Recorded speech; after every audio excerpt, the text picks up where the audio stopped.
Voilà, vidéo numéro 3 sur le chapitre d'intégration, une petite introduction à la fonction arctangente qui est aussi notée tangente moins 1.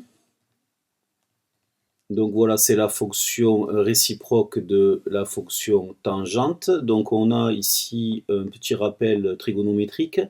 Nous avons donné le cercle trigonométrique avec l'axe des cosinus, l'axe des sinus et l'axe des tangentes. Voilà, ici nous avons un angle alpha et nous lisons sur l'axe des tangentes la tangente de l'angle alpha. Voilà, et donc on a placé des angles remarquables, l'angle pi sur 3 qui est un cosinus 1,5, une tangente qui vaut racine de 3. On a placé l'angle pi sur 6 qui a un sinus qui vaut 1,5 et une tangente racine de 3 sur 3.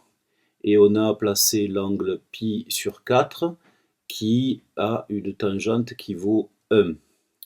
Voilà les angles remarquables. Donc en fait, qu'est-ce que fait la fonction arctangente? La fonction arctangente, elle fait le trajet inverse en fait. En fait, je me donne ici une valeur sur l'axe des tangentes que je peux appeler x et je vais aller chercher l'angle qui est entre moins pi sur 2 et pi sur 2. Voilà, et cet angle-là, alpha, c'est l'arctangente de x. Voilà, arctangente de x. Donc alpha, c'est un angle qui appartient à l'intervalle moins pi sur 2, pi sur 2.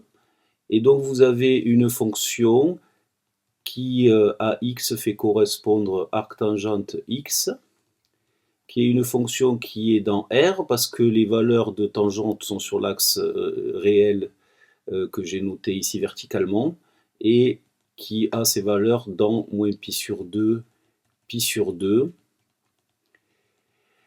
Ce qui nous intéresse surtout dans le calcul des primitives, c'est que la dérivée de arctangente x, c'est 1 sur 1 plus x au carré.